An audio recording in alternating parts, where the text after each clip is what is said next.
It is I, Hannah Ruhama, the Kombucha Mama, drummer of randomness, lover of life, lover of the universe. So excited to have you here today. I'm really thrilled. Hi. I'm really thrilled to have my special guest today, Betty Mckeon. She is an astrologer. Hey, Duff, what up? And we are going to be talking about the Lionsgate portal, which is today, 8/8. It also has a numerological connection to it. And so we're going to talk about manifestation and astrology and how the stars impact our lives. They're definitely impacting our lives quite a bit. And they also impact our kombucha brews, believe it or not, because we are all nature. We all connected to the energies of the universe. And so I'm sure that this conversation we're going to have today with Betty is going to be very enlightening. And I think she's also going to share a little bit about my chart. And I cannot tell you enough how much I nail my chart. Like I am my chart. And so for those of you who aren't familiar, astrology is the first science. It is, you know, our ancestors looked up at the stars at night, the skies. We can see relics of their, of how important the stars were to them. We see that at Stonehenge. We see that in the pyramids. We see that in the way that these things line up at very specific times of year. And so as humans on this planet, potentially made of stardust ourselves, we can't help but feel in alignment with those energies. And they do impact how our kombucha brews can show up too. And so while we probably won't talk a lot about kombucha today, we are going to talk a lot about how these energies can impact us. So for those of you who don't know, we'll talk a little bit about our signs. And so typically most people think of astrology as their sun sign because that is what has become very popular. I'm really heartened by sort of the new resurgence and excitement about astrology and learning more. And so my sun sign is Scorpio and my moon. So we have a sun, a rising, and a moon. And so Betty, just go ahead and click the little plus sign on the camera, and that way I can get you joining here with me. So I said I'm a Scorpio, and which I think is really apropos because fermentation is in a way all about death and transformation, as is Scorpio. Scorpio is about regeneration. It's the 8th house of death and taxes, if you will. And it's ruled by Mars and Pluto. So kind of depending on who you're going by. That said, Scorpio is also very much an investigator energy. It's something that's always looking underneath the surface. It's looking at the occult or what is hidden. And so it makes sense that my whole life I've been attracted to tarot cards, Ouija boards, astrology. My first deck of tarot cards I picked up when I was probably about 14 from a Barnes & Noble. Now, it was not a traditional deck, and I really wish I had kept it because it was fascinating. I've never found it again, but I have a very robust tarot practice. And again, so fermentation, astrology, these are all things that sort of naturally harmonize with Scorpio. So that's my sun sign. So the sun sign is sort of like how you present to the world. And so then we have our moon sign. So my moon is a Sagittarius moon, and that's fire. It's optimism. It loves to travel. And I very much have a lot of that. I speak multiple languages. Spanish is my second language. Hablo español. Me encanta. Chinese would be my third language. And then I also speak some French, German, few phrases here and there, and a couple other languages. But I really love language. I love to communicate. I love to travel. I love to meet people. I'm very extroverted and gregarious, and that Sagittarius fire, that optimism, that's something that really resonates with me. And so like at the arrow, I'm out there in the world, putting myself out there in the world, showing up. Thank you, Duff. I appreciate it. Yeah, so So that's my moon sign, and I think Betty will help share a little bit more context here. And then my ascendant. So this is what's sort of on the horizon. This is what's rising at the time I'm born, is Cancer. So Cancer is very maternal, kombucha mama, very home-based, very nurturing. Yay, here comes Betty. And so I have water, water, fire in my sign, in my chart. So I'm very emotional, very fluid, very flowing. I very much go with the flow. But unlike Pisces, I also have this sort of structure, these walls. Hi, Betty. Hi, Hannah. I was trying to get you on my computer and there was a blank screen. How are you? I'm great. How are you? Well, I'm good. Thank you for asking. I was in a panic here. You know, I'm not that tech savvy, a little bit. But. All good. Yes. Well, I'm glad that you're here. You made it, and thankfully we had some support from Dub. So thanks so much. It's a family pair. Is this my chart? Yes, that's the chart. Beautiful. I printed it out so that I could look at it. Yes, and so I was just telling folks that my sun sign is Scorpio, my moon is Sagittarius, and my ascendant is Cancer. But since you are the expert here, why don't you break it down a little bit for folks? So, sun sign. Okay. Sun sign, Scorpio, everybody, you know, one of the things I've heard for so many years is Scorpio is about sex and it is, but Scorpio is also about having, it's really about passion, and it's about passion for life.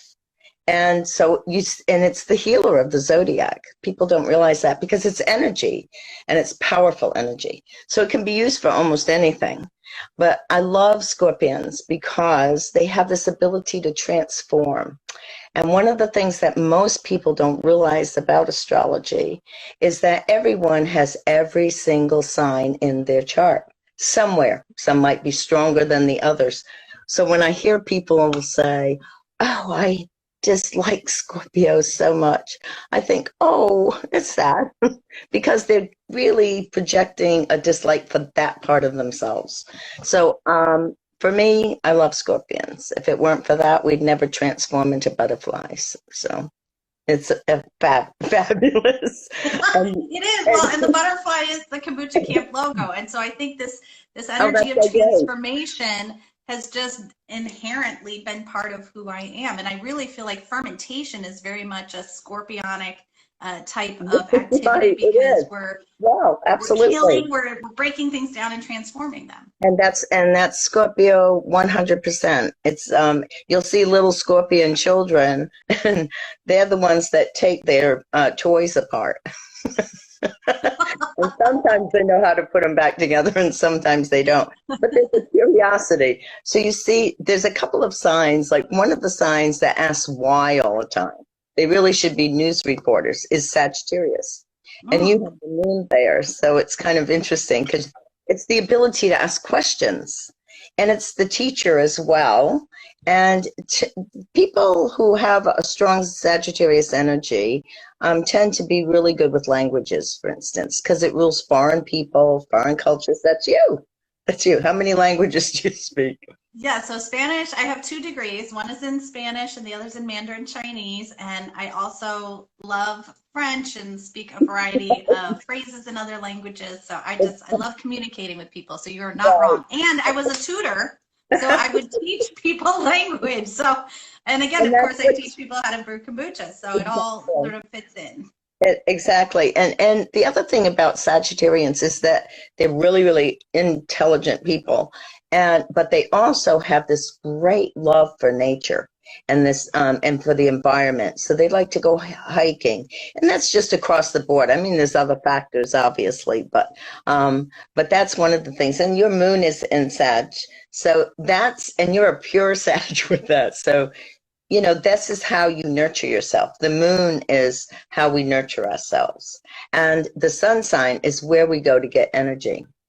So one of the interesting things that a lot of people don't realize is around age 50. Okay, so it's almost like the masculine principle is the sun sign. The feminine principle is the moon sign. And women are very identified in expressing their moon sign before age 50. And men are very adaptable to, expressing their sun sign. But then around 50, it switches. And the men start becoming more emotional, and the women a little less emotional. And so the identification switches. So you'll see people who are born on a new moon, they're the same because the sun and the moon are in the same position. And then you see people who were born on the full moon, those are the people that flip completely. And you go, wow, they're nothing like they used to be. So I think I have some of the greatest clients in the world. These guys are so wonderful. And they're so receptive, which is, for me, astrology is about cycles. So I'm not a psychic. I don't want people thinking I'm a psychic because I'm not. But, I can give a weather report of probabilities. For instance, when someone is about to go through, perhaps they're thinking in their head, they're thinking about changing jobs or changing their career. That actually does show up in an astrological chart when you do a reading for them. So you can see, I can't tell you if you meet, the love of your life. There are possibilities, depending on how things are going. I had one client, this was really strange. I had this thing that I was doing called Party with the Stars, where I was holding, these parties at people's homes and doing little mini readings. And anyway, this woman came up. I looked at her chart and I went, oh, wow. I said, you've got some real big changes coming with love and money. And she goes, oh, she said, really? And she didn't say much more. And I said, yeah. And I said, about 3 months from now, you'll see. And then after I did this little mini reading for her, she said, well, I just got married 3 months ago. And then I found out later, 3 months later, she divorced. So it was like, yeah. Wow. It was pretty quick. And that would be like what's called a Uranus transit. It speeds karma up. So we have all of the planets. We have Mercury, which represents our communications. And you'll see some people, they do not communicate the way they really are. You're one of those people. That I communicate what I am, or I don't communicate? You don't communicate the way you really are because there's a shy part of you. And you're able to hide that because of your ability to not be shy when you communicate. Oh, I told on you, sorry. Oh, no. It's true. And then we have Venus, which represents love and money. And in a person's chart, when one changes, the other changes. And there are times where it might be time for a tune-up. Like you're starting to evaluate things. Those are usually working with a Saturn transit because it makes you evaluate. And interestingly enough, Saturn is what is called exalted in Libra. Well, Libra is the sign of the attorney. Mm-hmm. So the best placement for Saturn is in Libra because it gives you the balance to see both sides and to evaluate without emotion. And of course, it's always reaping what you sow as well.